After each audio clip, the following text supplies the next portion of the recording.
You know, it's just amazing the amount of information I've received from the coaches, the support that I've got from everyone, the friends that I've made here. It is nothing like what I have imagined.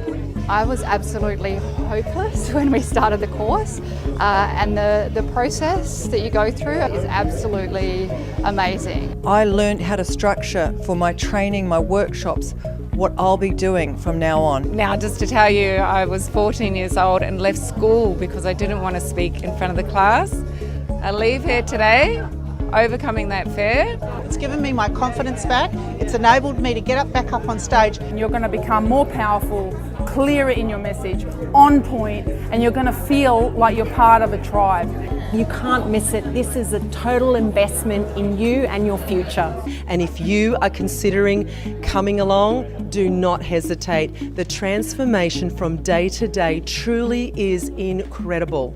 If you're looking to get your message out, I highly recommend that you join Sam and the team for their boot camp. Powerful, spectacular. Incredible. Awesome. Fantastic. Amazing journey. You've got to come. You've got to be here. Try them. Honestly, it'll change your life.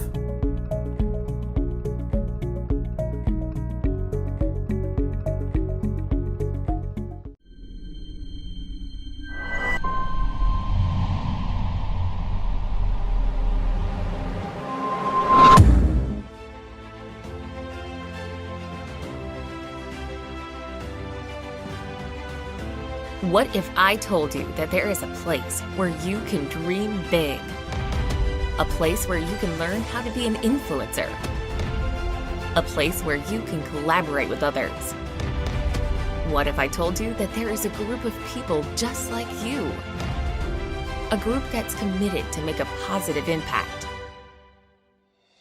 A group that believes in what's possible for the future. What if I told you that we can help you make a difference? We can arm you with the right tools to never be underpaid, undervalued, and underrecognized. What if I told you that you can join today, like right now? It's time to make a difference. It's time to shine. This is Speakers Tribe.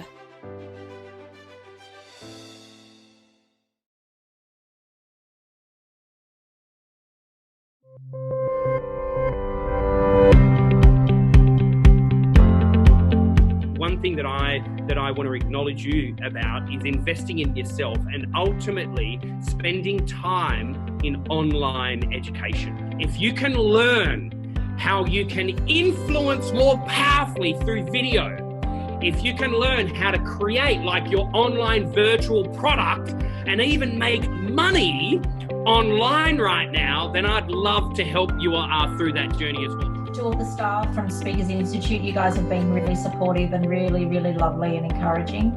But to everybody else, for all of your honesty and your courage for stepping up here and just giving all, because I've learned so much from every single one of you and it's just been really, really good. I just wanted to say, being out of the workforce for 6 years, looking after little kids, and this is the first course I've ever done, and it was astounding. It blew my mind. It was beyond my expectations, and thank you, Kate, for the feedback today. That was brilliant, and it's given me the confidence to back myself, because I didn't have that before, because you know when you leave for a while and you come back, it's all a bit dodgy. So thank you. Sam, thank you. Thank you. Thank you. That has been absolutely awesome. I've learned a hell of a lot today, and I really feel like we're all improving. So thank you so much. It's been really awesome. I wish everyone all the best on the course. I think it's a wonderful course. And Sam, you've created an amazing business, but I also want to congratulate the people you've got working underneath you, because it wouldn't be that great if you didn't have all this wonderful resource. And I congratulate them for supporting you. It's excellent. I'd actually just like to thank Sam and the team so much for everything you've done, but I'd really like to thank everybody else. I have learnt so much from all of you. It's just been so exhilarating. I'm so excited for each and every one of you, because it's just the growth in such a short space of time has been phenomenal. So thank you all very, very much.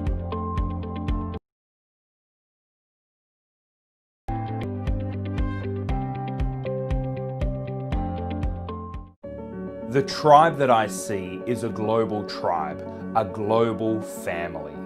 I see a tribe with an obsession to make a difference, a tribe that's committed to influencing millions with positive messages. I see a tribe believing in what's possible. I see a tribe impacting the future, being sought after from media, corporations, and global leaders. I see tribe gatherings bursting at the seams, hungry to grow and serving their cities with their voice. I see a tribe that is big enough to dream on a global scale, yet personal enough for everyone to find a place of belonging. I see tribe leaders congruent, yet constantly improving, making others feel good enough and believing in what's possible for them. I see a tribe with a world-class curriculum that raises, equips, and empowers leaders from across the globe to become influential speakers. I see a tribe that exists on this planet to make a difference.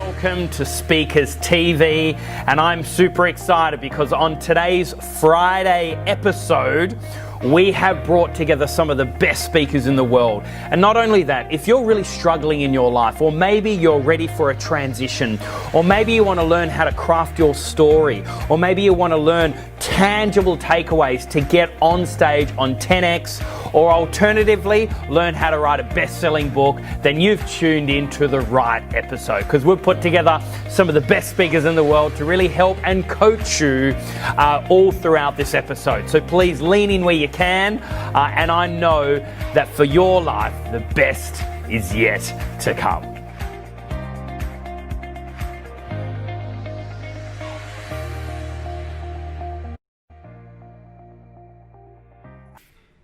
Have you heard of our speaker's voice in over 1 billion devices, giving directions in GPS devices worldwide, and as the original Australian Siri in iPhones?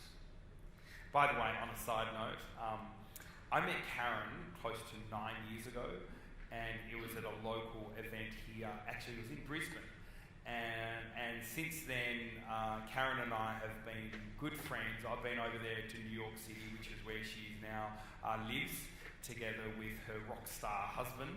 And they're both close friends of Kate and I'm super honoured and so proud to have Karen here. She is an award-winning singer and songwriter, author of 2 books, and Harry Connick Jr. called her hypnotic on his national talk show. When she's not just telling people where to go, she's practicing yoga, or more likely playing ping pong with her 10-year-old son. Please join me in welcoming from Australia, now living in New York City, entertainer, author, and the only woman men will take directions from, the GPS girl, ladies and gentlemen, Karen Jacobsen!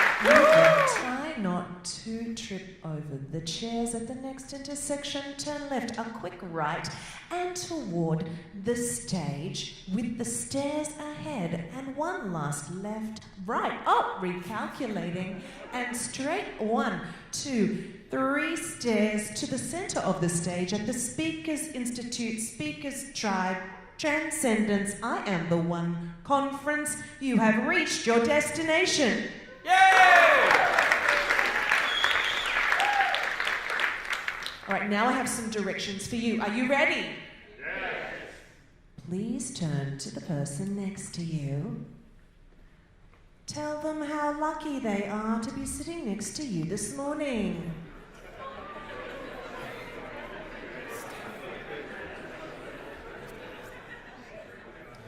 Please move your chair away from. Please stand for the national anthem. I'm serious. Please stand for the national anthem. Australians, oh, let us rejoice, for we are young and free, with golden soil and wealth for toil. Our home is girt by sea. Our land abounds in nature's gifts of beauty, rich and rare. In history's page, let every stage advance Australia fair. In joyful strains, then let us sing. Advance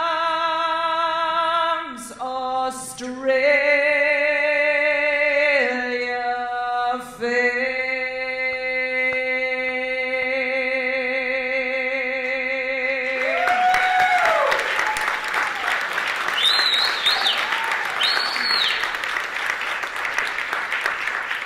You may now take your seats. So who has been in a car with a GPS? Very good. And who has had it set to the female voice? Wonderful. So there is a chance that you and I have taken lots of fabulous trips together. And I know what you say to me. I know what you say when you think no one is listening. And you, madam, I know the unmentionable words you say, especially and even with your kids in the car. I meet a lot of people in my travels and they want to tell me about the trips we have taken together. But there is this one word they want to tell me about, this word they don't like very much. And that word is recalculating. Recalculating. What do you think when you hear the word recalculating? Made a wrong turn. I've gone the wrong way. I am not yelling at you, I promise, when I'm saying the word recalculating. I'm here today to tell you that recalculating is good news. That by the time you hear the word recalculating coming out of the GPS, the satellites have worked their magic and they're already heading you in a few turns back toward your destination. So that's what's happening in the car, right? We take a wrong turn and pretty soon, most of the time, we're headed to where we want to go. But in life and in business, we can take a wrong turn and we can find ourselves wandering on a back road, lost, sometimes for years, if only we used recalculating. The power of recalculating, the power of letting go of what did or did not happen on a daily basis. So we can keep our momentum, keep ourselves headed toward that destination of our dreams.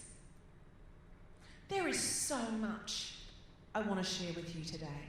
As Sam mentioned, we met 9 years ago when I was a beginner speaker, dreaming of being able to travel the world and share a message. And now I do that.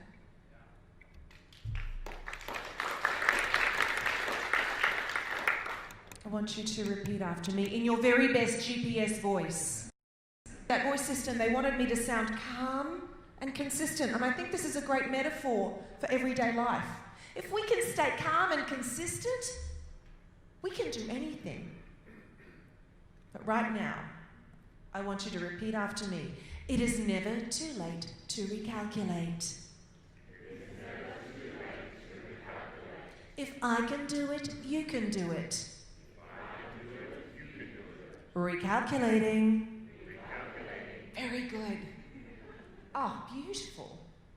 What is recalculating? It's that ability to course correct.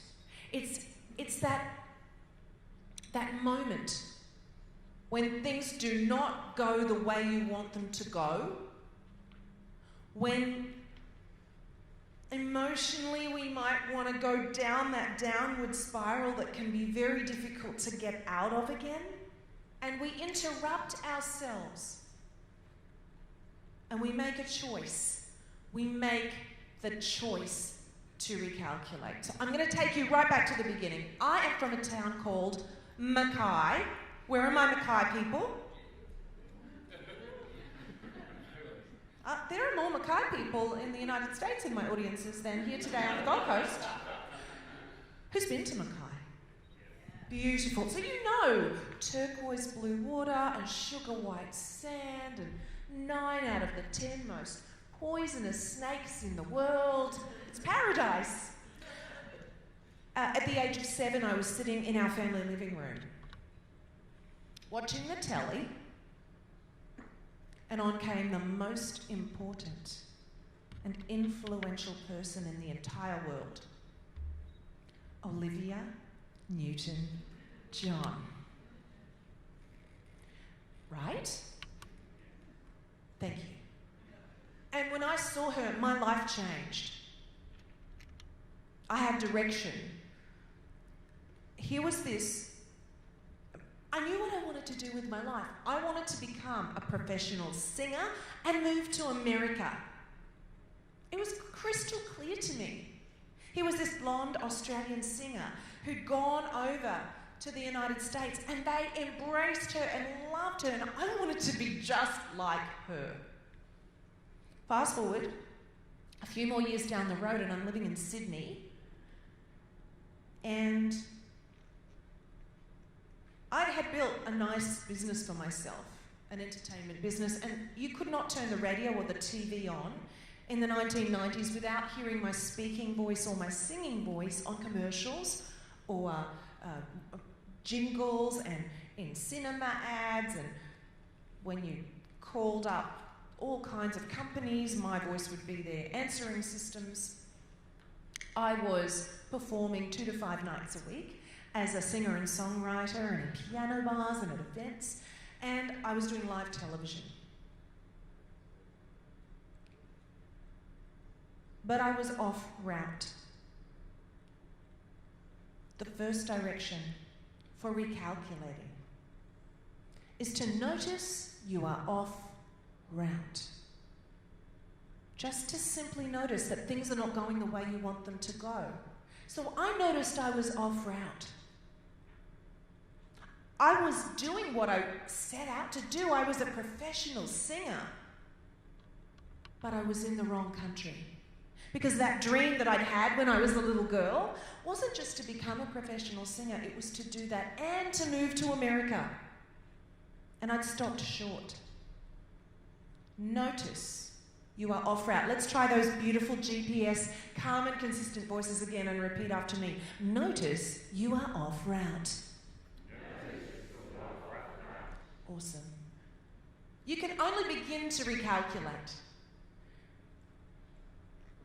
when you're willing to admit that you're lost. And this applies in very tiny ways all day long. Something might get cancelled, a flight might be late, a meeting might change. Our emotional reaction initially is to be disappointed or upset. But if we can catch it and we can notice, and we can practice staying even, we can continue our momentum. Notice you are off route. The second direction for recalculating is to be willing to change direction. To be willing to do things differently to how we've always done them. When I started speaking, I didn't have this 5-step process. I had a voice that was in a lot of devices and people wanting to hear how it got there. And I will tell you in a moment all about that. But I also discovered audiences and corporations and associations in the United States and in Australia and in other places in the world. They wanted this thing called content. Have you heard about this? What's the ROI? What's the content? What process can my people, my team, put into place? So I developed one, and you can too.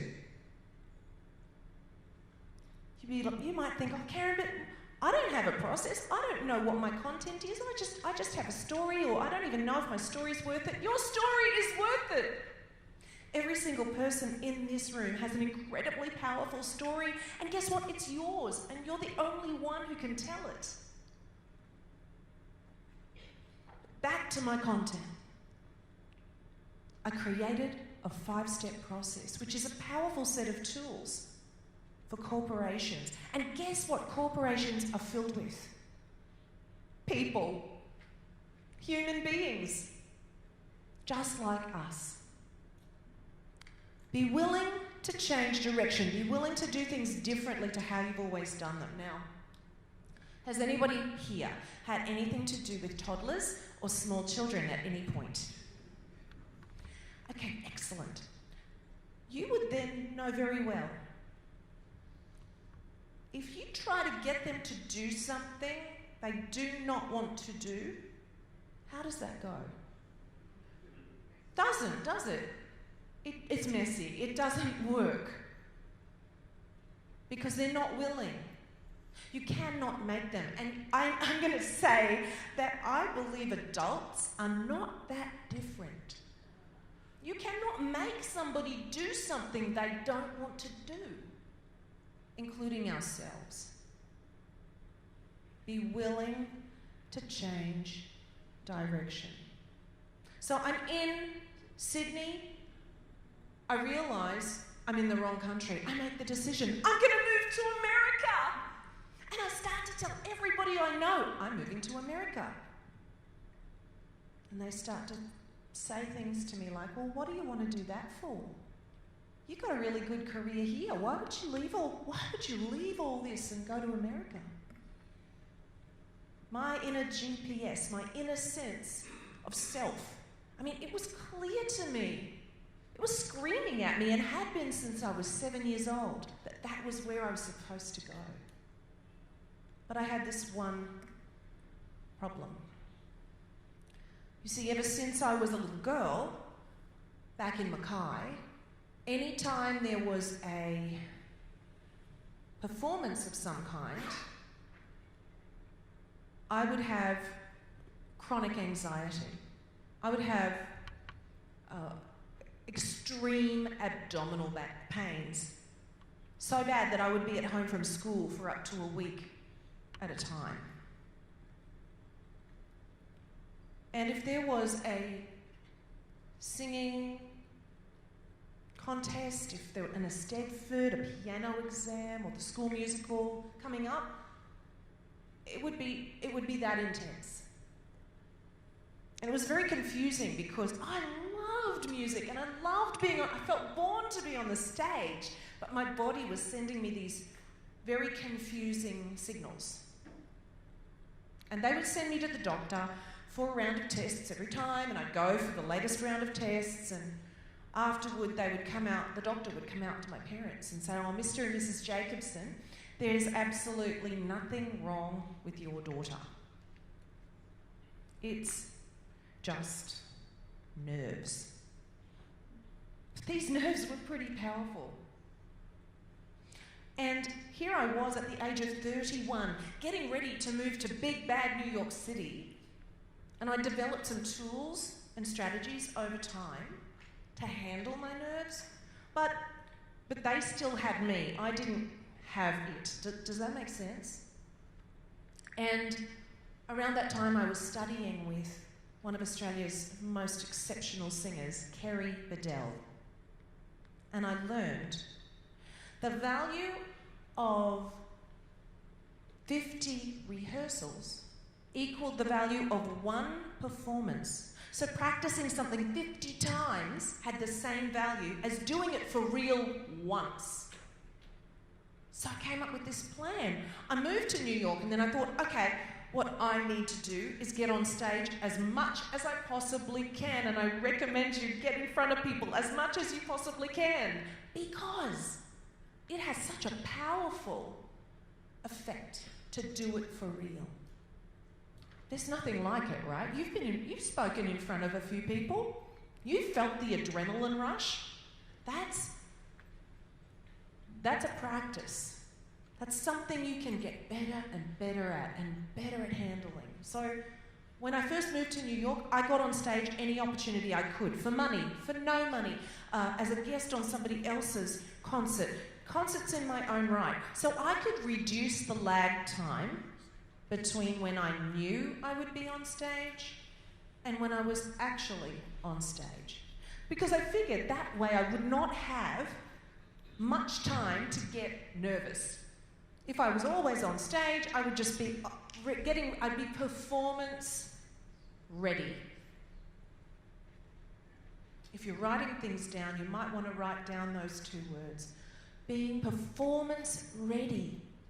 Ready at a moment's notice. If Sam or Kate point to you and say, come on up, let's hear what you've got to share with the group. What's the one idea that you want us to all know? Are you performance ready? The third direction for recalculating. We've noticed we're off route. We are willing to change direction. The third direction is to clarify your destination. Repeat after me. Clarify your destination. When you're recalculating, when you're going through a time of transition and you're working to navigate change powerfully, new information can come to light along the way. So it's important at this point to take a look.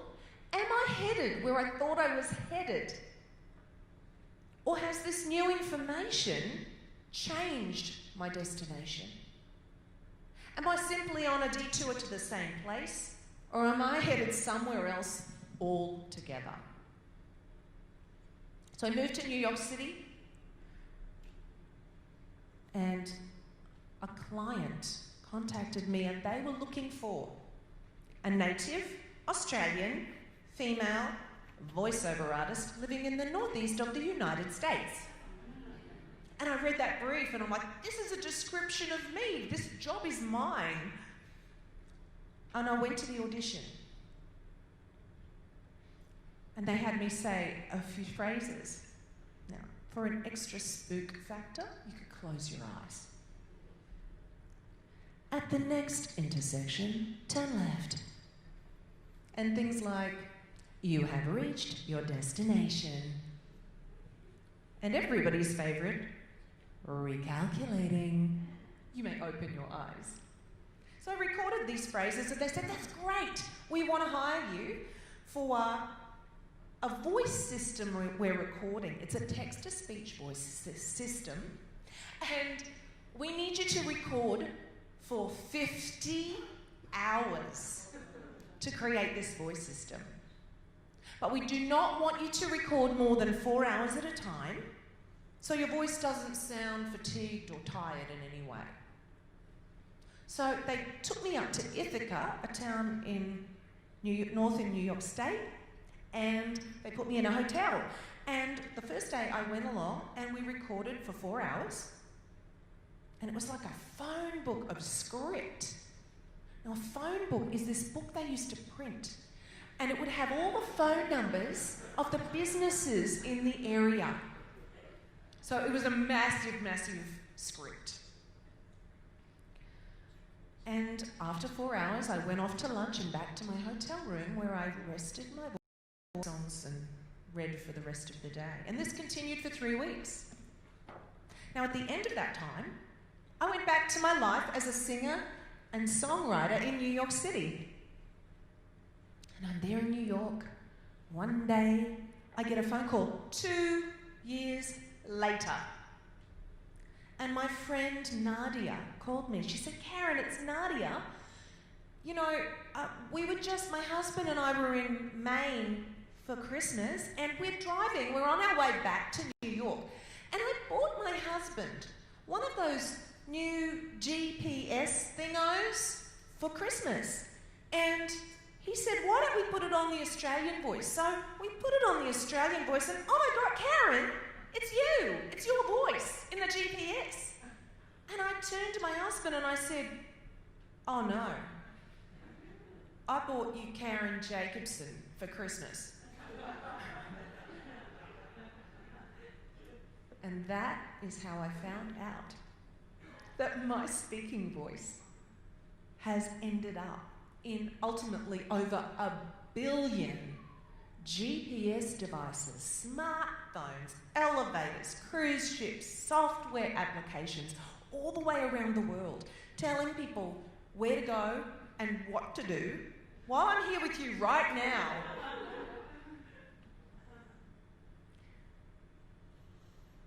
Talk about recalculating. This was an unexpected development in my singer-songwriter career. Clarify your destination. New information, new experiences, new doors are going to open. Are you going to walk through them or walk past them because you're not sure that they fit in for you?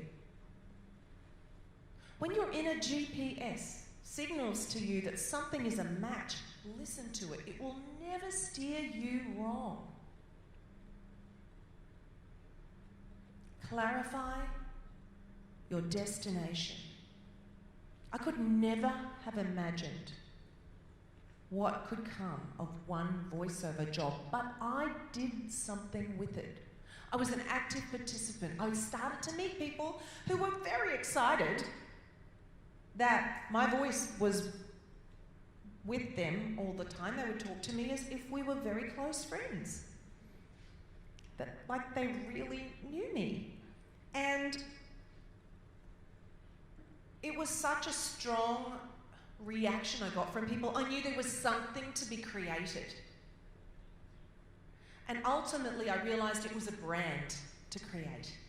So I made the connection between my speaking voice in the car, recalculating in the car, and my lifelong love of personal development and being the best I can be, and recalculating in life and business. And I created an empowerment brand called the GPS Girl, which is a trademark registered brand. And I now travel the world and I speak and I open and close national and international events, and I share the message of recalculating, and I sing, giving concert performances, and I've written 2 books and I've released 9 CDs on my own record label. And I'm doing all kinds of incredibly exciting things, helping people to drive their performance in ways I could not ever have expected.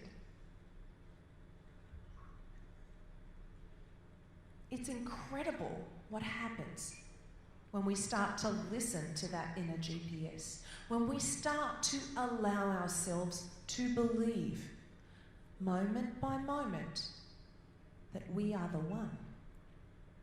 I am the one. I love that phrase. You are the one. You might be trying to convince yourself of it right now and aren't quite sure that it's true, but I am here. I am living proof it is true. I am a little girl from Mackay in North Queensland. And I'm bossing people around everywhere. If that can happen, anything is possible. Notice you are off route. Be willing to change direction. Clarify your destination. Embrace the steering wheel is the 4th direction for recalculating. Embracing the steering wheel is about moving yourself from the passenger seat to the driver's seat. Getting yourself in gear. And I think that's what we're all here to do at this event, is to get ourselves in gear, to get ready to go for it. Recalculating.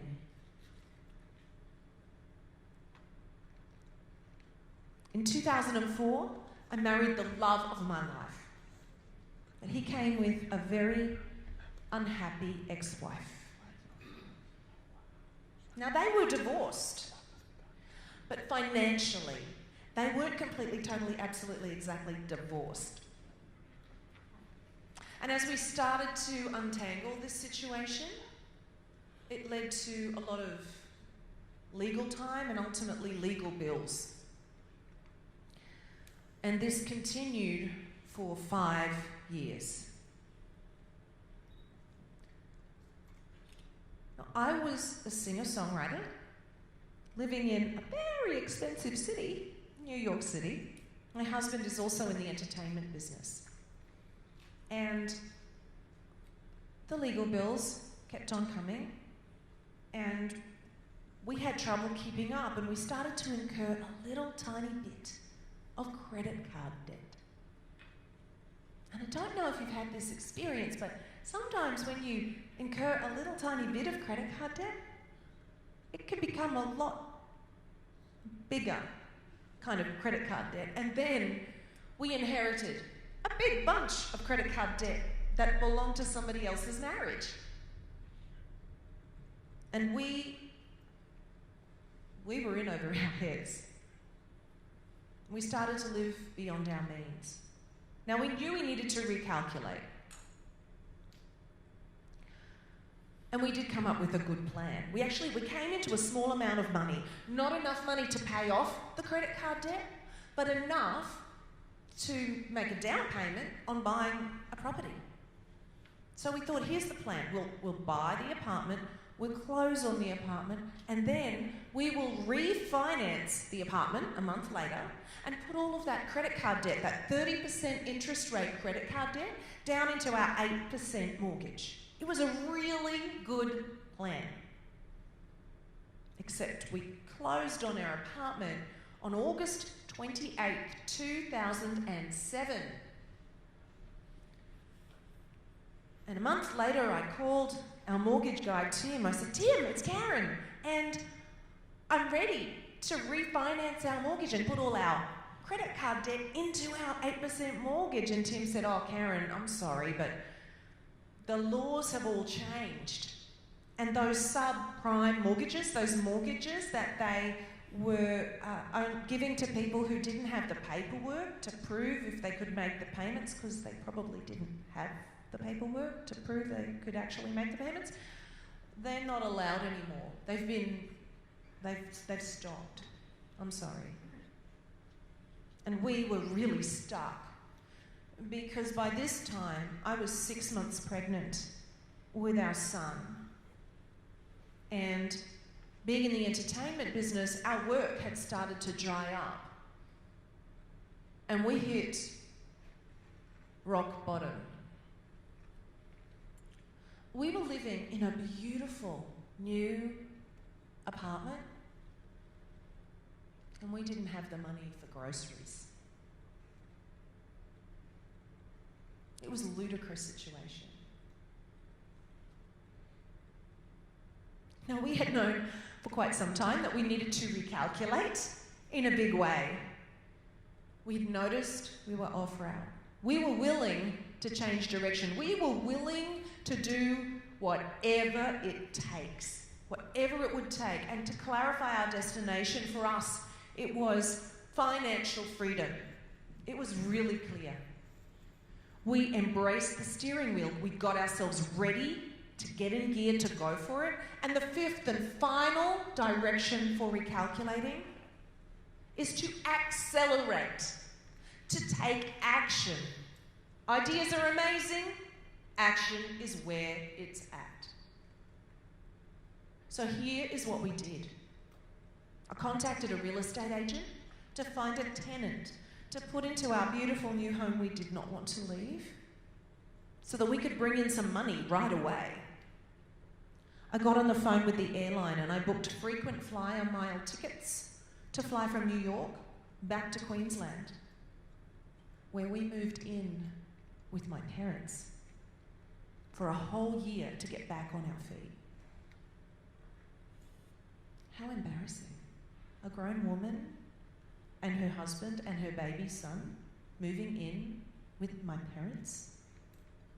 We were lucky to have them. We were lucky to have our families who would help us. I did deals with 19 credit card companies, one by one, from the other side of the world in another time zone for an extra degree of difficulty. I did 0% 5-year deals. Did you know you can negotiate with your credit card company? I spent 11 months on the phone with the mortgage company, from January to December to modify our mortgage. And this was through long periods of time where they were approving no new mortgages or modifications in New York State because the laws were changing so quickly. But finally, on Christmas Eve of 2009, our mortgage modification was approved and we could start to make plans to move back into our home. Now we live with a crystal clear budget and we know where every penny goes. The legal situation is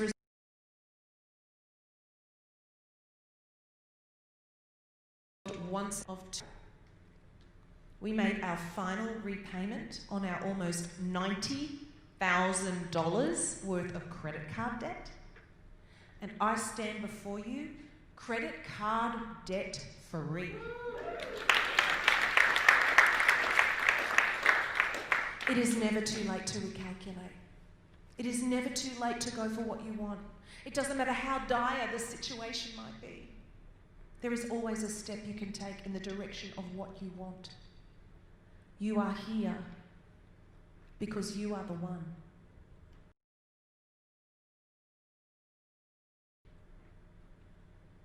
I am give some directions to Mr. Sam Cawthorn and ask him to move his way toward the stage. Continuing forward, Sam is going to make his way and up 1, 2, 3 steps onto the stage where he will reach his destination.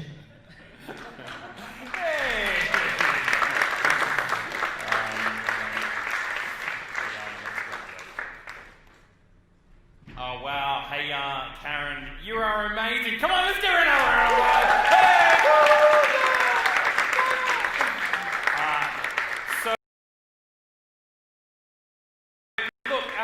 Great suggestion. Looking at the last 10 minutes of her presentation where we could literally just have a candid conversation.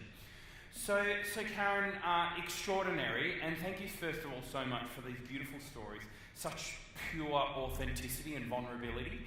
You know, we just love that vulnerability. How important is, number one, how important is vulnerability when it does come to, you know, connecting with your audience and you know, even liaising with business opportunities, etc. So how important is vulnerability to you? I think it's where the power lies, and as I mentioned earlier, clients want content often. They want content and they think that's what they really, really want and what they really, really need. Because human beings are hurting.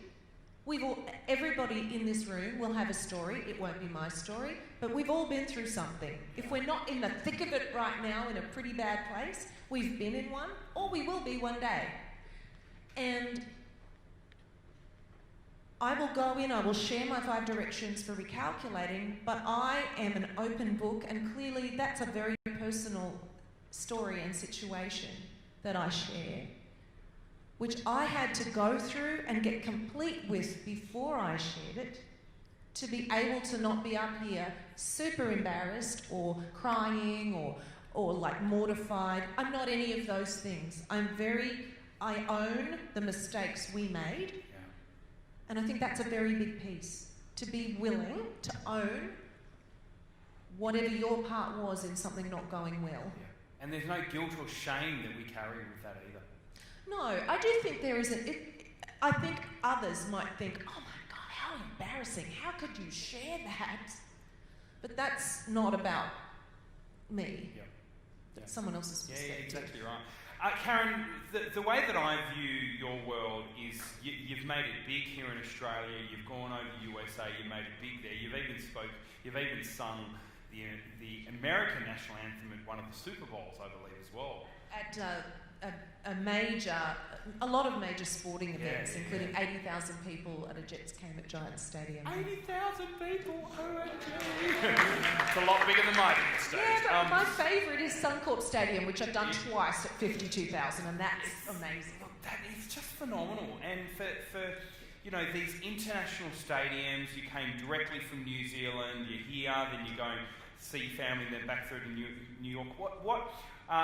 For you to go these cross-cultural these cross-cultural countries and this international rock star in a way, there's many people here that would be interested in doing more international work, etc., etc. What would some of the key components be in order to make it big internationally? I know it's a very broad question, but for people that wanted to make it big internationally, you know, what would some of the key components be to do that? Is it to leverage your own Australianism, or is it more about, you know, just simply be flexible of where you're willing to fly and sacrifice in order to do it well internationally? Tell us a little bit more about how can you make it internationally? Because that's how I look at you. Thank you. I think it really depends on your priorities.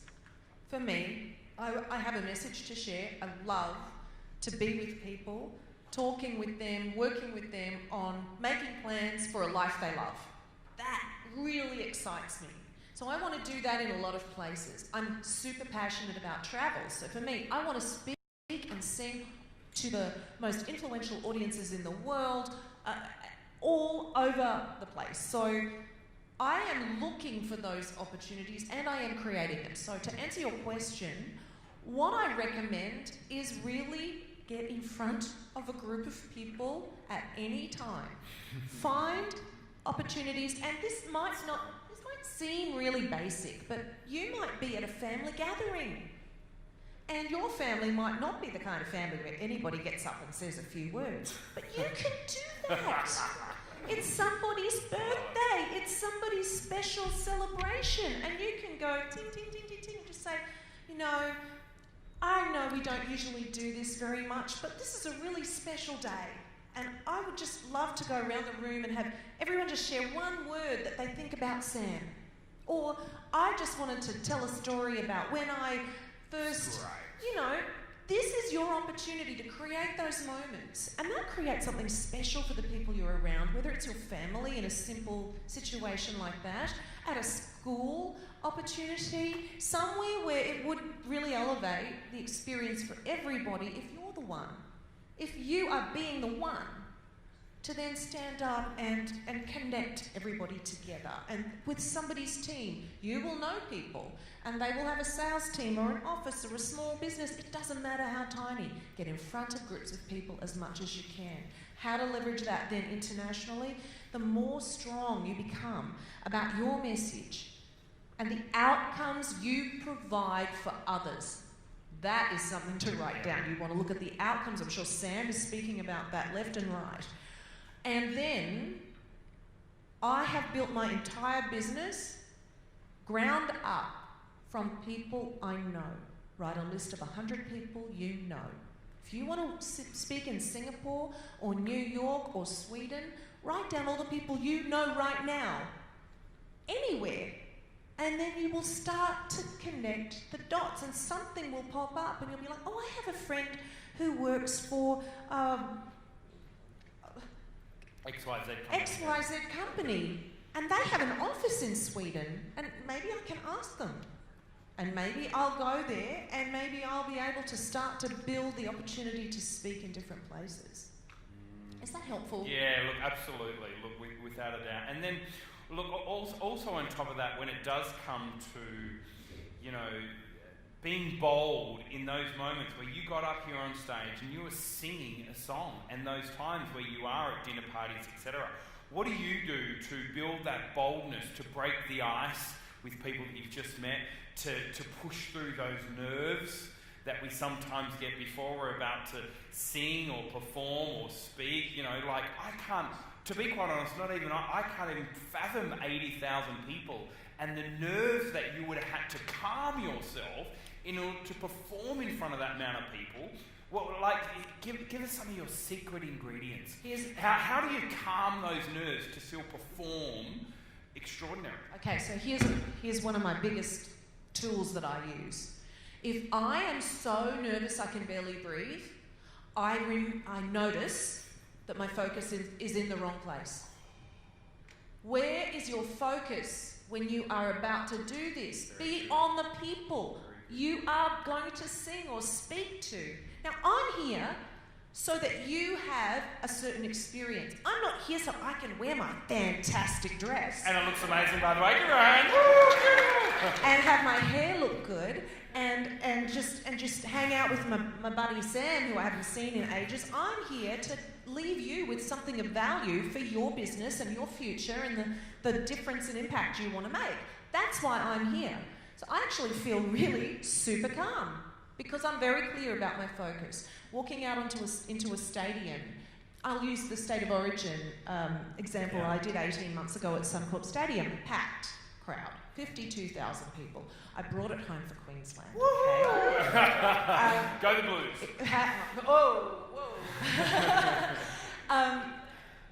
I was extremely excited about performing at that particular event. Some might say, oh, well, could it have been a bit of nerves? Maybe a bit of nerves, but I had my entire home state, all my family and friends, others around the country, people online around the world, Facebook Living in, cheering me on to experience me experiencing that. All those people in the stadium, they're excited and connecting. That was a beautiful energy to be a part of. So it wasn't about me. It was about the experience I was able to share and give to others. I love it. That is amazing. Come on, give her a hand. That's amazing. Absolutely right. All right, so do you have something else that you've got, something that you could... Can I tell one quick last story before you send me off into the lobby, where I hope to see very many of you, and I have some things and would love to take pics and say g'day after the session. So, my friend Paul Martin got in touch with me and he said, Karen, there's going to be this event, this big Australian-American VIP celebrity event, and I want you to come in New York and bring your husband. So, my husband and I arrived on the night at Cipriani on Wall Street, and we walk in. And the room was gorgeous, and my husband's wearing his tuxedo, and I'm wearing meeting lots of fabulous celebrities tonight dress. And we walk in, and Paul saw me, he said, Karen, come with me.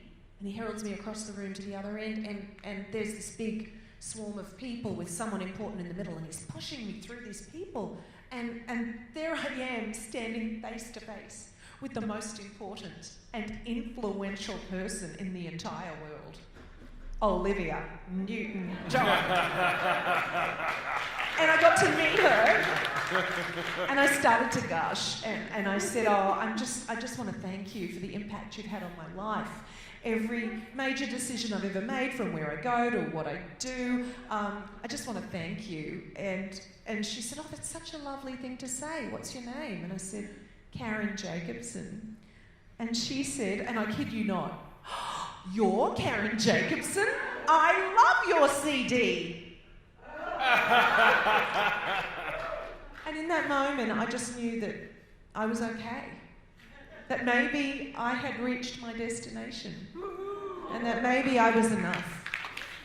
And I know that you are too. Ladies and gentlemen, this is Gayle!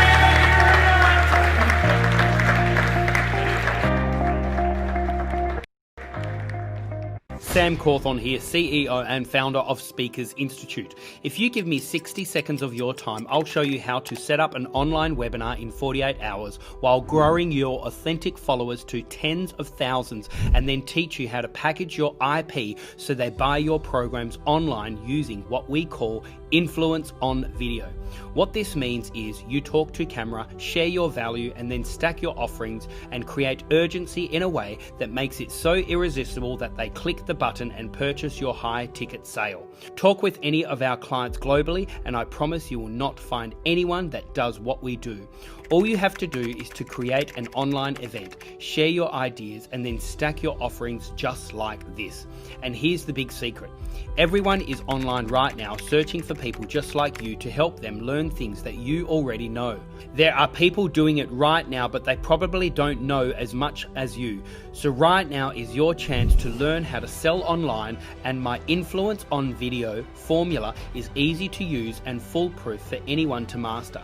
Just recently, I did a 1.5 hour video online to only 40 people, and at the end, 10 of them bought my $4,000 product, all by one click of the button. It was seamless. So if you want me to show you how to influence on video, stack your offerings that make it irresistible, learn my exact script so you can come across authentic and real, and create urgency so then they buy immediately, then click on the link below and join my free masterclass.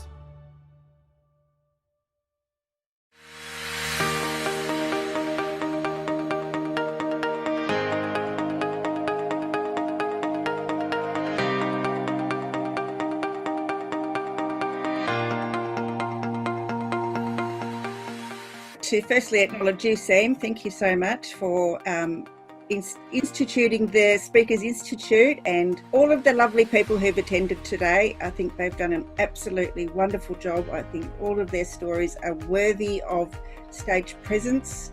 I think you'll all go very far. I just wanted to say, being out of the workforce for 6 years, looking after little kids, and this is the first course I've ever done. And it was astounding. It blew my mind. It was beyond my expectations. And thank you, Kate, for the feedback today. That was brilliant. And it's given me the confidence to back myself, because I didn't have that before. Because, you know, when you leave for a while and you come back, it's all a bit dodgy. So thank you. Basically, because I felt that despite having a successful career, I was being held back by my own internal difficulty with public speaking. Obviously, it's been a really valuable 3 days. I caught a lot of techniques, a lot of experience on speaking, but I think surprisingly the most important thing as well, my message. I really nailed down what my message is to take out there into the world. I think the process was useful. I think it helped me really clean up and clarify my story. And I think that should go a long way to take me to where I want to.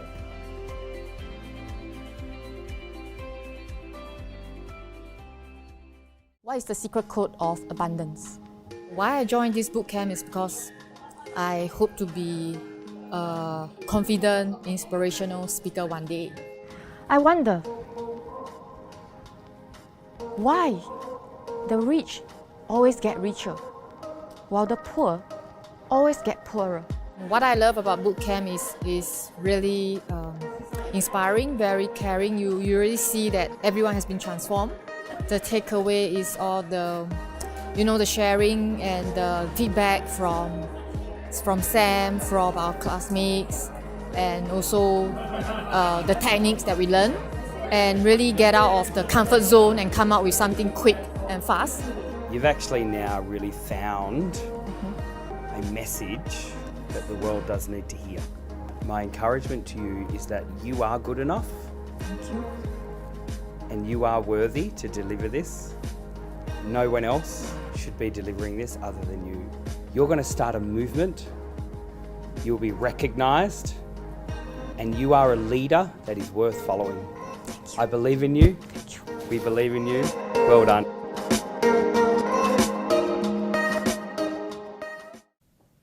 This is the Celebrity Authority Show. Please welcome your host, Sam Cawthorn.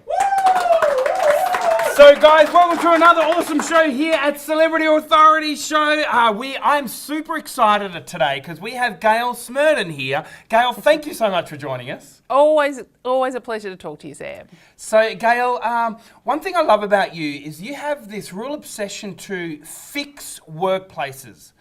Now tell us a little bit more about who you are and what you do.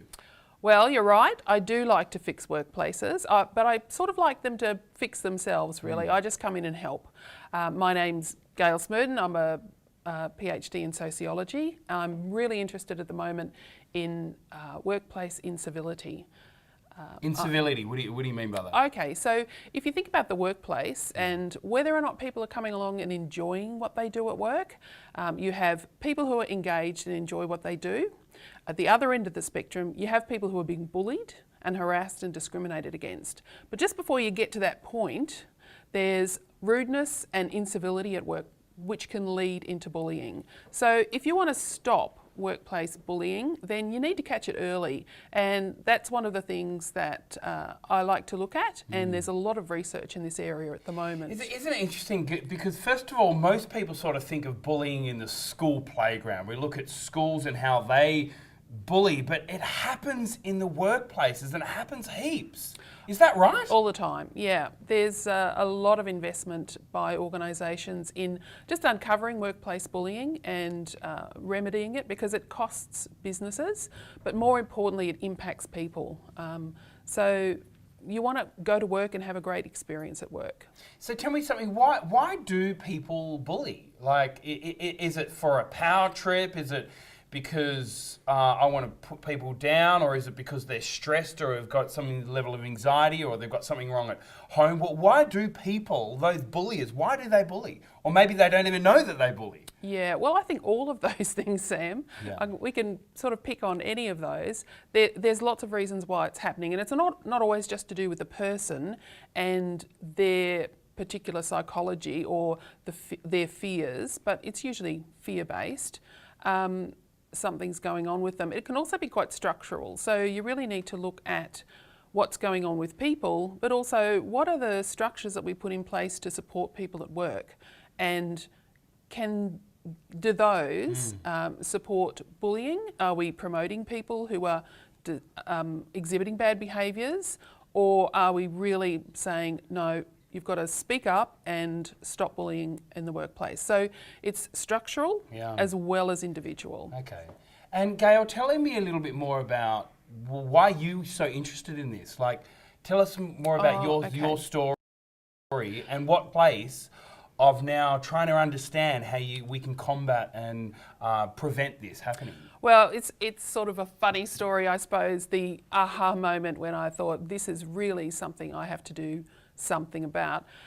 I was in a cafe in Melbourne, and obviously having great coffee, because that's what you have when you're in Melbourne. I must admit that about Melbourne.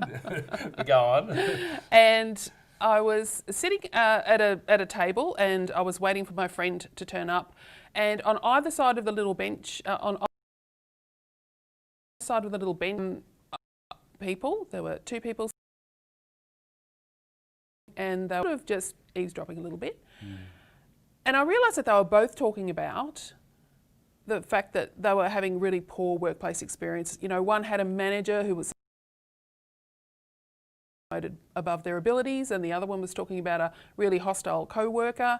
And I thought, wow, you know, this is just everywhere. I can't go anywhere without hearing these conversations. And then I thought, you know what, the friend who is going to come and sit in front of me now, that's what she's coming to talk about, the fact that she's having a really hard time at work, and I'm going to try and find a way to support her.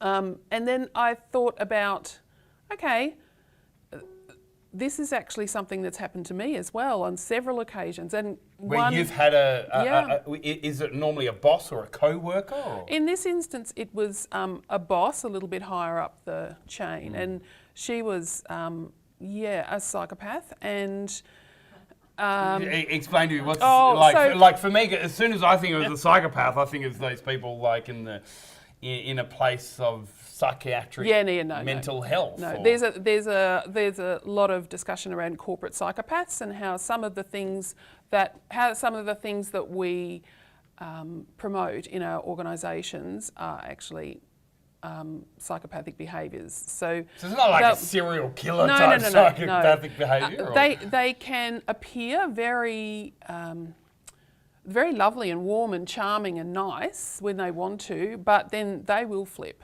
And this one was sort of expert at, well, she didn't bury the knife in your back because she was really too concerned with just stabbing you in the face, really. She didn't have to go in your back. She... Metaphorically, I hope. Yes. Uncommon experience, but you know, I remember how physically it affected me. I would drive to work, I'd get out of the car, and my legs would not want to walk into the office. They were saying, my body was saying, no, don't go there. Don't put yourself through this again. So, do you think that she was aware of what she was doing or not? Do you think I'm these not psychopathic, behaviour, they're aware of it? Or? I think people rationalise things that they do. So I don't really go to what's going on in her head. My focus is really on supporting people who are in a bad situation and to either get out, just cope while they're there if they don't have that option. So can you tell us how? How do we now? Because let's say, for example, I've got a psychopathic boss, and I don't really know what to now do. Do I be assertive? Do I confront, or do I withdraw? Like, give me something that I can do as an individual to try and feel great walking into my working environment, rather than wanting to stay in the car and having this physiology effect on me.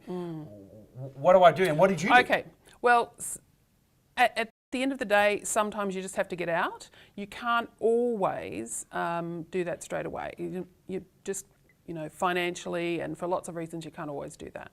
So you need to go back to your values and make sure that you're really, really strong in yourself and you know what your values are and you don't let people affect that. You have to think about what your outcome is. What is it that you want to happen in any given situation? So how do you have conversations with people so that the hostility is mediated and is that about being more assertive? And it can be, but not. It can be, but not necessarily. If you think about an event happens and rather than just reacting to the event, you think about what it is that you want to happen, then you can just stop for a moment and think, what I want out of this is to leave the office in a comfortable state, or I want to calm things down. If you think about what it is that the best outcome, then you can shape your response. So it gives you control back. So that's one of the things you can do, but there are a lot of other things that you can do. That's just one example. So if you're a manager and leader and you know that this is affecting your workplace productivity, culture, could do? Well, they could ask me to come in and talk to them, and I can share my Work Nice program with them. Hey, tell us a little bit more about your Work Nice program. Work Nice program, it's tailored to different organisations, and at the moment we're looking at, my focus really is on the individual staff member, but I'm also working on projects for managers and structural change that can happen to support, civil workplaces. But we don't just want workplaces to be civil, we want them to be inspiring. So yes, I come in and program for individual companies. And what does this program look like? Are they a number of touch points, or is it pretty much developing a new process manual? What's some of the deliverables and the outcomes that they're going to get from working with the Work Nice program? Okay, so we look at a lot of communication skills, resilience building, and other things for individuals is coaching around how to deal in difficult situations. So some of the things. There's lots of different tools I have in my tool belt that I can pull out as needed. Absolutely. And you're a doctor, yeah? I have a PhD in sociology, yes. Yeah, okay. So I'm hoping so you're to do some certainly research. qualified in this area. And the depth of knowledge and the content that you would have around this would be quite profound. And building every day. Yeah, there's always a lot to learn. There's always more to learn. I'm a huge nerd, really. Hey, tell us a little bit more about what do you love doing in your free time? Like, what's your third space? Well, it's interesting that you should say that right after I've called myself a nerd, because one of the things that I really like to do is I like to go on a holiday built around learning more stuff. So all of my holidays are based around going to an interesting conference or doing a particular course or meeting people in other organisations like mine who are me but there. So, and I like to travel around the world and do that. Where's your most favourite place you love going? Well, my next place will hopefully be New York for a particular summit. I love New York. Yeah, it's heaps of fun. It's, just... You've been there before? Yeah, and hopefully at some point I could just, pop up to Boston and do something in Harvard. That would be fun. Wow, that's great. And see what happens. So joining us here at the Celebrity Authority No Show. problem. However, before you go, we have a There's segment always here. something yes, with there's you, always Sam. something. There's always something else. So before you go, we have a section here which is called 10 Questions in 60-Second Challenge. Do you accept the challenge, Gayle? I have to accept the challenge, Sam, you know that. All right. So, Gayle, your time starts now. Favourite colour? Orange. Favourite food? Cheese. Oh, I love cheese. Dauphinoise. Blue cheese or? Dauphinoise. Dauphinoise. Totally awesome. Okay, favourite. Who's that? He's a philosopher. Oh. I'm a nerd. Nice. All right. Favourite actor? John Cusack. Oh, which movie is your favourite in that? For him? Serendipity is pretty good. Oh, very good. Yeah. Favourite professional speaker? Well, I think Sean Acor. Sean Acor, yeah, The Happiness Advantage. Yeah, that's great good. books as well. Sorry, Sam. No. Favourite book? At the moment, small Beyond Measure, Margaret Heffernan. Oh yeah. Favourite movie? Shot Liberty Valance. I haven't seen that one. It's a 1960s John Ford black and white western. Oh, I might put it on my list. Favourite city? Melbourne, with London very close behind. Very good. Favourite drink? Gin and tonic. Gin and tonic, great. Perfect after a nice busy day or straight after a TV interview. Indeed. Favourite pizza topping? A margarita, I'm a traditionalist. Oh, very good. And Gayle, if you would be an animal, which animal would you be? Well, a meerkat, because I like peeking up and looking at things. Hey, Gayle, thank you so much for coming here on the Celebrity Authority Show. We'll see you guys again in the next week's episode. Our next speaker. After being hospitalised 3 times with stress-related heart problems and burnout, which included flatlining in the emergency room, our next TENx speaker realised that he needed to be a high-performing leader. In his 25 years of working in the global sports, health, education, mind and hospitality industries, he has seen the catastrophic effects of getting your performance environment wrong and how that affects the performance of your people. He has lived in 5 countries, was known as the wild man of triathlon in Asia, and once starred in a Taiwanese drama on TV. And he is now ready to star on the TENx stage. Would you please welcome to the stage the CEO of NRG to Perform, leadership performance expert and active CEO podcast host, Mr. Craig Johns. Yeah. When was the last time you did something for the first time? How did it feel? Do you remember the energy, the excitement, your flow, or how time seems to go so easily? Wouldn't it be great if you could experience that energy more often in your life? Do you know we are all CEOs, the chief energy officers of our lives? And think how that energy affects other people and the way you behave. I have found that breaking the CEO code transforms influencers into being high-performing leaders. And today we're going to focus on the 3 Ps of my leadership performance formula. It was 6 a.m. on the 12th of June 2013. I woke up, got out of bed, and went to the bathroom. I'm lying there on the floor for 5 minutes. I wake up. My wife is distressed, not sure if I'm dead or alive. After about half an hour, I regain my strength, slowly stand up, and walk to the breakfast table.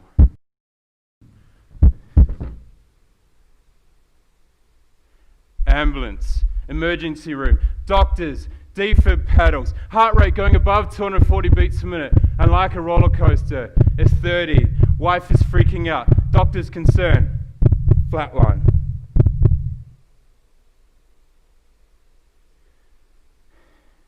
I'd been working for 78 hours a week for 302 days straight. Have you ever overdone it in your life for all the right reasons? I was loving every minute of work, but I wasn't looking after myself, and it was affecting my performance and team. I wasn't exercising, and I'd put on 14 kgs. I was eating poorly and only sleeping 4 to 5 hours a night. I wasn't allowing my mind and body a chance to recover. As my heart began to reset, I decided to break the CEO code and change the way that I was redlining it 100% of the time by periodizing my energy, enhancing presence, and improving performance habits. I realized that I needed to utilize the 25 years of experience in high-performance sport and business. Do you know that we cannot sustain 100% levels of energy and performance? So I decided to create performance oscillation, which shows how your energy rises and falls depending on your stress load and recovery. If you continuously work longer hours, sleep less, reduce exercise, and negate personal performance, you will see a gradual decline in your energy and performance. The consequence is that your body naturally adjusts to it, and you don't recognize what's happening until it's too late. Have you ever noticed that you get sick when you go on holiday? High performers hold an average level of performance at a high level through small oscillations as they balance periods of work and stress with rest and recovery, just like an elite athlete. CEO periodization allows you to monitor your rest and recovery from a daily to career basis. We start with a 3-to-1 work to rest ratio, and we adapt the rest level depending on our stress load. We're going to use monthly periodization as an example. You take 1 month and break it down into 4 one-week blocks. The first 3 weeks can be more intense with a higher workload. And the 4th week, you schedule no meetings, no travel, work less hours, and spend time with those most important to you.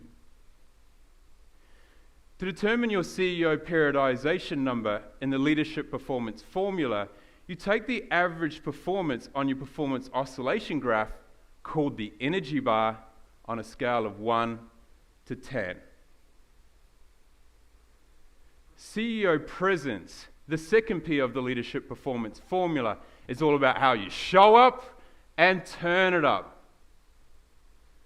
Have you ever felt frustrated when you're in a meeting and you're trying to stay focused on making a point, and someone over to the right is challenging what you say? Someone at the front is questioning you, and someone at the back is scoffing at what you say. On the 26th of June, 2007, I'm standing on the start line on a beautiful beach in Bali, Indonesia. With 10 seconds to go, I'm focused on the water. I've done the training, mentally prepared and ready for the start gun, when I receive a tap on the shoulder. "Hey, Kiwi boy, you got a spare tri-suit?" "No, didn't need one." "Nah, but you do."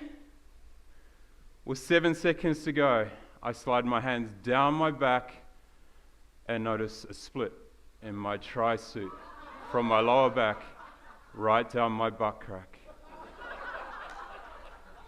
With 3 seconds to go, I refocus. But picture this, there are 50 media capturing images from all angles. To my right is the Royal Indonesian family. Surrounding me are the athletes, and behind them are hundreds of spectators. With 3 seconds to go, the start gun goes, I race into the water, dive in, and start swimming around the course. I climb out of the water, and I'm in first place, and as I'm running up the beach, the media have returned, capturing images from all angles. I race into transition, put my helmet on, and start cycling through Nusa Dua. And I remember to turn my number to the back as I continue around Bali. Come into transition, rack the bike, and we start the run. The pace is on as I go head to head with a British triathlete.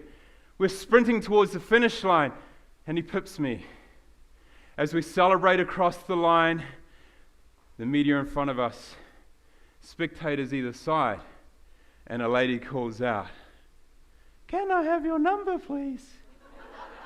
I quietly call her over. "Can you wait 15 minutes? My number is 101.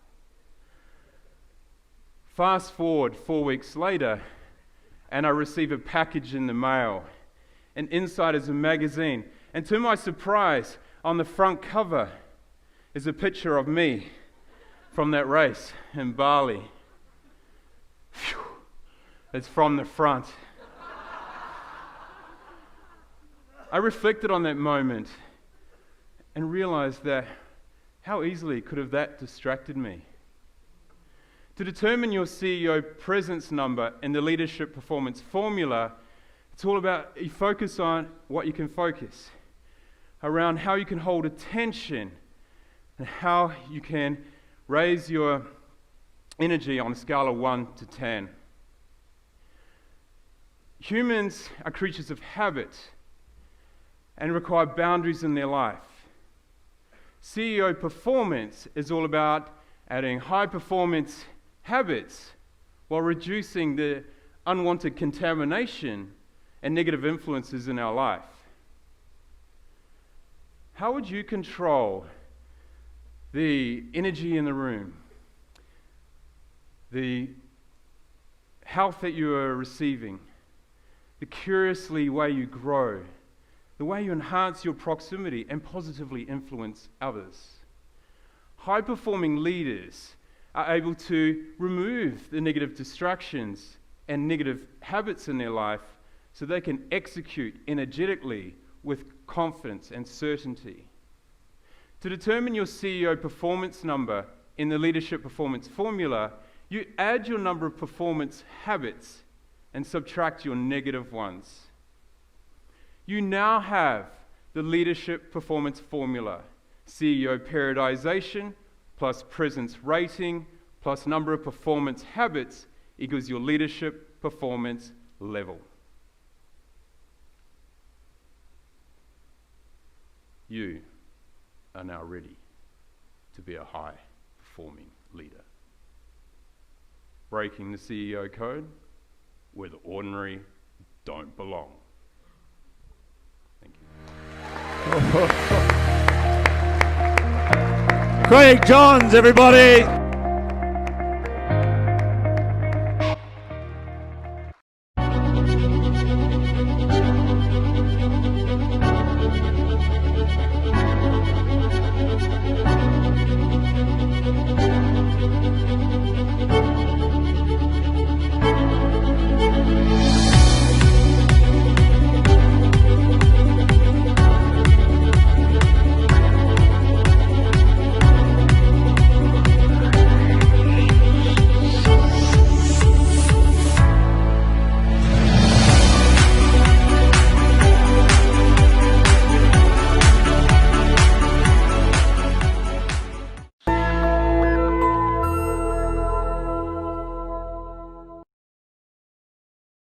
Hey guys, Sam Cawthorn here, CEO and founder of Speakers Institute and also Speakers Tribe. In this month's masterclass, I'm super excited about it. It's all about packaging. You know, one thing I've found is that as speakers, as entrepreneurs, as thought leaders, and as experts, as authors, we need to be in the long-term game. And also, we need to find ways how we can make money while we sleep. So in this video, I'm going to give you some real insights to what we do here to really help you go from where you are today to where you really want to be, so you're not just getting paid while you're doing the work, but you're also getting paid while you sleep. Everything from an online program all the way through to products and so on and so forth. But really the key insight here is the long-term game. So I'm going to show you exactly what we're doing currently here. So I've just recently got off stage here in front of about 4,000 people here at USANA, which is a multi-level marketing organization. Now I negotiated with the client, and my negotiation was that I will half my fee if they will allow us to sell on stage. Now my fee obviously was very expensive, so I still got a decent fee, but also I then got to sell on stage. However, the sell wasn't necessarily like a $3,000 boot camp or anything at all like that. All it was a $100 price point. One thing I've found is what we need to do is we need to look for ways how we can get them inside our integrated product funnel. And you know, we talk a lot more about this, but basically it's about giving them something for free first, then a smaller price item, then a little bit larger, all the way up through to one-on-one, which is obviously should be your largest priced item, because obviously time equals money, and when they've got you one-on-one time, you should be charging absolute through the roof for that. So in this video here, I'm going to share with you a little bit more about what I did here at this gig. So first of all, I've got two of my main pieces of product, which is my book Balance Forward, as you can see there, and also here's my latest book, which is Story Showing. So we put both of these books in together as a package, and even if someone wanted just one book, they obviously would have to buy both books in order for them to at least just get one book. So one thing I found, particularly whenever you're packaging things, package it to one price, one product. Don't try and have 5 or 6 individual products, just simply have one. That way it's really easy transaction and it's easy for them to buy. However, as part of this package here, because I wanted to make it a $100 item, now if I made it $95, then we'd have to give $5 change back, and you don't really want to be doing too much changing, particularly when there's a big line of people waiting, and just then we literally sold about 400 to 500 of them within the space of about half an hour. So what we've actually got in this package as well is we've got a really cool gift card. So as you can see here, this here is our Speakers Institute access card. And in here, I'll just undo it here. In this here, we've actually got the back part of it here, which is a scratchable back where they do get a number. And here, that is their access number where they then go online, they register themselves on our online portal where then we get all their contact details, but then they have this $500 voucher card for our online programs. Obviously from there, then whenever we launch something, we then send them an email, or we can even send them an SMS or whatever it is. And it's a really, really great way to get people connected into your LMS, your learning management system, when you're actually giving them something. So this is a $500 voucher card here for all of our online products, which is really, really cool. Also on top of this, obviously there is a bookmark. And in this bookmark here, if you turn it around, you've actually got a really cool little scan code here for all of our current and upcoming events in every single state and territory, as well as also obviously all our contact details. But this one here is also something else which we're giving in this package. This here is our ticket for our next event as well. So as you can see here, it's a really, really great package. They get the 2 books, they get the $500 gift card, as well as also the bookmark, as well as also their ticket to the next event, and all of that there in a package is only $100. So it's a really quick and easy sale. A lot of them are paying cash, a few of them are paying on card, and it's a really, really quick way. But one thing I really like about this package here, guys, it is all about long term. And what we mean by long term is to get them connected into the system, such as only $100, but clearly they've got a couple of my books, which is some great content there. But then when they register, and obviously everyone wants to claim a $500 voucher, we get their home address, we get their email address, we get their mobile number, etc. Then they can go online, they can access that, they can put in their reward card, and then they can start buying some online things as well. So on our Speakers Institute Access LMS, Learning Management System, we have 5 or 6 different courses there, and they're all around $295 each. So then that means then that they can buy one for $295, but then if they wanted to buy a second for $295, they'll have to then put in their credit card details for them to buy that second one. So it's a great way how anyone at all out there can package their information in a way that you can get paid while you sleep. Yes, guys, you've got to do the hard work. You've got to set up your systems. You need to set up your learning management system. You also need to set up your course, your online course, whether it's a video course or video plus workbook or whatever it is. But you know something, I assume that you're intelligent enough to get the hard work done. So this is a really good way that you can sell at the back of the room for not a huge price point, but actually just that entry-level price point for you to get people just into your integrated product funnel. And so then the next thing then we can sell is our $3,000, $4,000 boot camp, and the next thing we can sell is our $15,000 protege, or obviously all the way up through to one-on-one with me.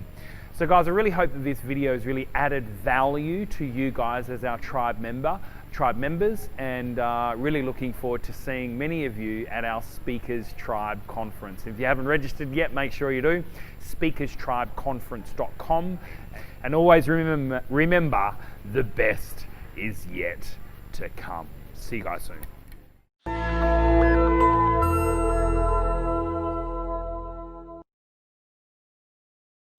Hi, my name is Balram, and this weekend I spent my time with Speakers Institute to learn how to get your message across.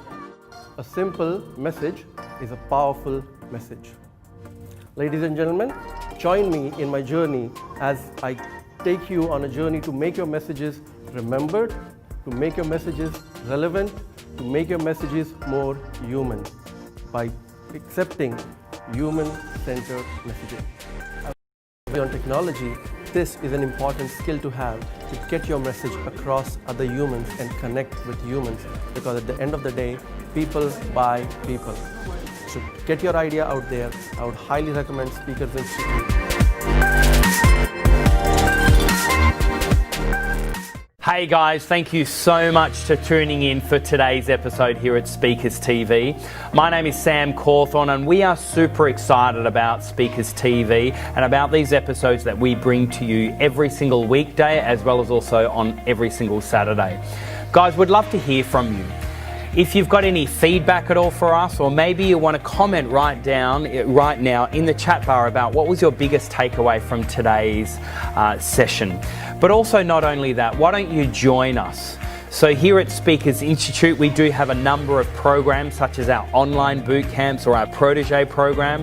At Speakers Tribe here, we're all about running these big, large annual conferences every year. But also not only that, there is an annual membership that you can get where in your city we do have tribe gatherings, all really encouraging you going from where you are today to where you really want to be. Or maybe you want to tell your friends and your family about Speakers TV. But can I please encourage you, why don't you like this page? Why don't you join us each day? Why don't you tell other people about these episodes? Because we are all about really helping you on this journey to becoming that recognized voice of authority, for you to find your message and your story and get that out there into the world. We are super excited about your journey, so please lean in and join us today. To your success, my name is Sam Cawthorn, and don't forget, the best is yet to come.